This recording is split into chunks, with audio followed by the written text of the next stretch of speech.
जय श्री कृष्णा। एक बार फिर से स्वागत है आपका अपने चैनल में। उम्मीद करती हूँ अच्छे होंगे। हिंदू मान्यताओं के अनुसार 33 कोटि देवी देवता हैं। जिस प्रकार से 33 कोटि देवी देवता हैं, उसी प्रकार से कई प्रकार के व्रत और उपवास रखने का विधान है, किंतु इन सब से अलग और विशेष है एकादशी का व्रत। शास्त्रों अनुसार एकादशी का व्रत पुण्यों को बढ़ाने वाला और मनुष्यों द्वारा किए गए अगले पिछले जन्मों के पाप कर्मों को नष्ट करने वाला अति उत्तम और सबसे श्रेष्ठ व्रत है। एकादशी का व्रत शंख, चक्र, गदा और पद्म से सुशोभित भगवान विष्णु को समर्पित होता है। इस व्रत को आप अपने घर के मंदिर में या आसपास स्थित मंदिर में जाकर विधि अनुसार कर सकते हैं।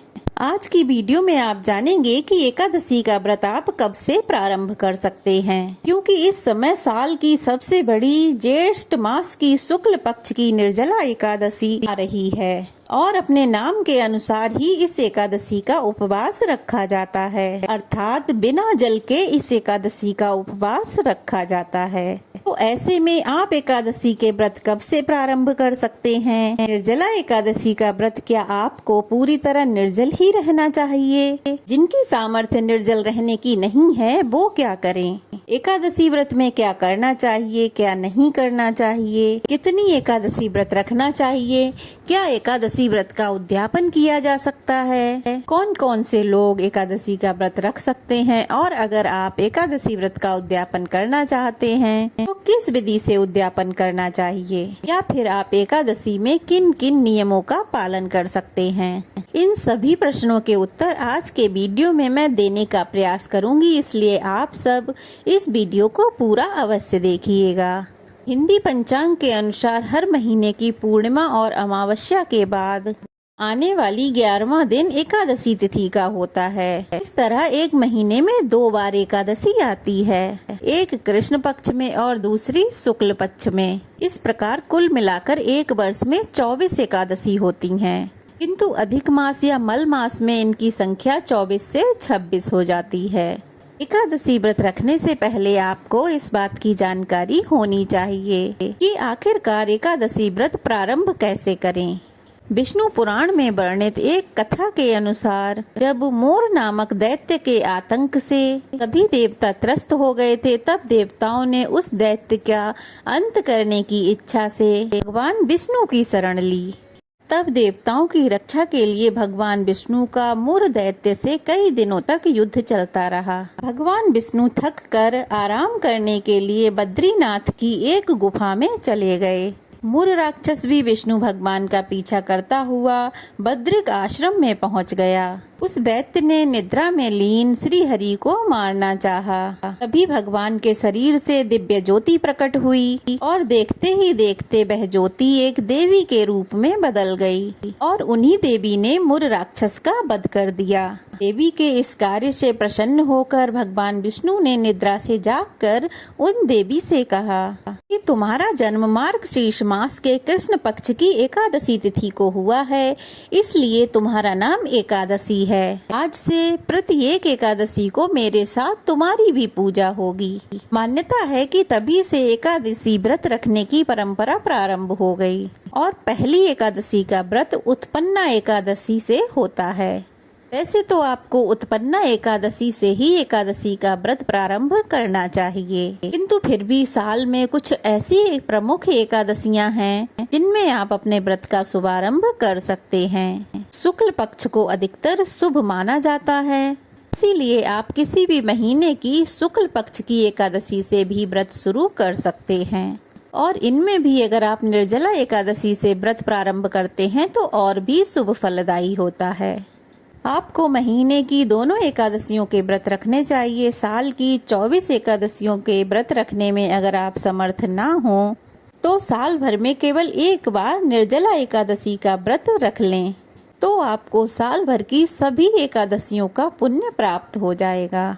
साधु पुरुषों का ऐसा भी कहना है कि निर्जला एकादशी के दिन आप अगर पूरे दिन 24 घंटों तक निर्जल ना रह पाए तो आप 12 घंटों तक एकादशी सूर्योदय से लेकर सूर्यास्त तक यानी 12 घंटे यदि आप निर्जला व्रत रख सकते हैं तो आपको 24 एकादशी का पुण्य फल प्राप्त हो जाएगा। आप इस दिन 12 घंटे का निर्जला उपवास भी रख सकते हैं। चातुर्मास के महीनों में आपको पहली बार एकादशी का व्रत प्रारंभ करने से बचना चाहिए। एकादशी का व्रत कोई भी रख सकता है। एकादशी का व्रत 2 तरह से रखा जाता है, एक फलाहार ग्रहण करके, दूसरा जल ग्रहण करके।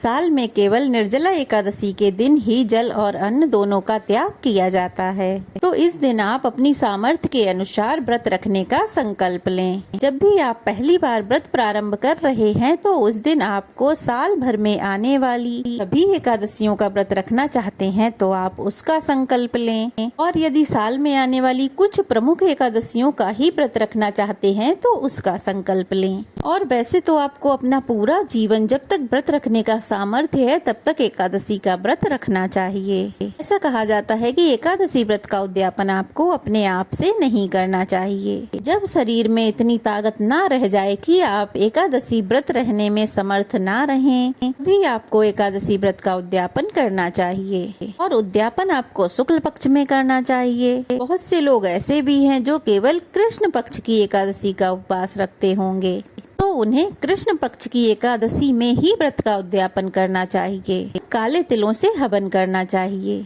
जो लोग शुक्ल पक्ष और कृष्ण पक्ष दोनों एकादशियों का व्रत रखते हैं तो उन्हें काले और सफेद दोनों तिलों से हवन करना चाहिए, तभी उद्यापन की विधि पूर्ण होती है। उद्यापन हमेशा पंडित जी के सहयोग से ही करना चाहिए। एकादशी का व्रत तन और मन की शुद्धि के लिए रखा जाता है और अपने सभी पापों को नाश करने के लिए रखा जाता है। तो ऐसे में अगर एकादशी के दिन अन्न का सेवन कर लिया जाए तो वह पाप का भागी बनता है। इस दिन आप केवल ड्राई फ्रूट्स और फलों का सेवन कर सकते हैं। आपको 24 घंटे तक अपने इंद्रियों को अपने बस में करके व्रत रखना चाहिए, तभी एकादशी का व्रत फलदायी होता है। अब जानते हैं एकादशी के व्रत के दिन क्या करें और क्या ना करें। देखिए, एकादशी का व्रत जो है वो बहुत पुण्य देने वाला है, इसलिए इसके नियम भी कठिन हैं। और 10वीं तिथि से एकादशी व्रत के नियम प्रारंभ होते हैं, जो कि 12वीं तिथि तक चलते हैं। तो सबसे पहली बात कि एकादशी के दिन जो विशेष कर्म करने के लिए बताए जाते हैं, उनमें सबसे पहला कि अपने मन को शांत और संयम में रखें। आप एकादशी का व्रत रखें, भगवान श्री हरि का पूजन करें। इस दिन पूरे दिन आप केवल और केवल भगवान का ही ध्यान करें। हो सके तो सारा दिन भगवान के मंत्रों या भगवान की कथाओं का जाप करना चाहिए। झूठ, चोरी, पाप या निंदा नहीं करनी चाहिए। एकादशी के दिन नाखून, बाल इत्यादि नहीं काटे जाते हैं। लहसुन, प्याज से बना हुआ भोजन या फिर चावल का सेवन नहीं किया जाता है। हो सके तो परिवार के अन्य सदस्यों को भी इस दिन चावल या चावल से बनी कोई वस्तु नहीं खानी चाहिए। एकादशी के दिन तुलसी के पत्ते नहीं तोड़े जाते हैं, तो आप एकादशी से पहले ही तुलसी पत्र तोड़कर रख लें। और अगर एकादशी से एक दिन पहले यानी कि 10वीं को रविवार पड़ रहा है तो आप लोग उससे भी एक दिन पहले तुलसी पत्र तोड़कर रख लें। और अपने बाल जो हैं वो आप एक दिन एकादशी से एक दिन पहले ही धो लें, क्योंकि एकादशी को बाल नहीं धोए जाते हैं। एकादशी वाले दिन यदि अगर माताओं बहनों को पीरियड हो जाए तो आपको बीच में ही व्रत को छोड़ने की कोई ज़रूरत नहीं है। उस दिन आप भगवान की पूजा ना करें, उनके समीप ना जाएं, बल्कि अपने मन में ही मंत्रों का जाप करें और भगवान को भोग बनाकर ना चढ़ाएं। एकादशी के दिन अपनी सामर्थ्य के अनुसार कुछ न कुछ दान अवश्य देना चाहिए। एकादशी वाले दिन तुलसी के पेड़ के साथ साथ केले के पेड़ का और पीपल के पेड़ का पूजन भी करना चाहिए। इस दिन लड्डू गोपाल की पूजा करने से निसंतान लोगों को संतान सुख प्राप्त होता है। अब जानेंगे पूजा विधि के बारे में। एकादशी का व्रत सबको अपनी अपनी सामर्थ्य के अनुसार रखना चाहिए। जहाँ तक हो सके सूर्योदय से पहले उठकर स्नान करना चाहिए। उसके बाद सूर्य देवता को अर्घ देकर एक चौकी पर भगवान की प्रतिमा विराजित करके भगवान को धूप, दीप, चंदन आदि से पूजन करें। ध्यान रहे, इस दिन भगवान को चावल नहीं चढ़ाए जाते हैं। हाथ में पुष्प लेकर एकादशी की कथा पढ़े अथवा सुने। हरे कृष्णा महामंत्र का जितना हो सके उतना जाप करे और सबसे अंत में श्री विष्णु चालीसा का पाठ करके कपूर जला के आरती करनी चाहिए। सुबह के समय केवल फलों का और जल और तुलसी पत्र का ही भोग भगवान को लगाना चाहिए। शाम के समय एक बार फिर से पूजन करें और हो सके तो अपने मंदिर के समीप ही धरती पर शयन करना चाहिए। जो आपने अगर कलश की स्थापना की है तो अगले दिन द्वादशी तिथि के दिन उस कलश का विसर्जन कर देना चाहिए। द्वादशी के दिन सूर्योदय से पहले उठकर स्नान आदि करें, फिर हाथ में पुष्प और जल लेकर अपने द्वारा किए गए एकादशी व्रत को भगवान को समर्पित करें। उसके बाद आप कलश उठाकर उसका विसर्जन कर सकते हैं और फिर भगवान को तुलसी पत्र और फलों का भोग लगा के आप तुलसी पत्र से अपने व्रत का पारण कर सकते हैं। और हो सके तो उस दिन ब्राह्मणों को भोजन कराएं या फिर दान दक्षिणा अवश्य दें। तो यह थी एकादशी की पूजा विधि और बाकी की सारी जानकारी कैसी लगी कमेंट बॉक्स में अवश्य बताएं। अच्छी लगी हो तो एक प्यारा सा कमेंट करें और नए हैं तो प्लीज़ चैनल को शेयर करें, सब्सक्राइब करें, वीडियो को लाइक करें।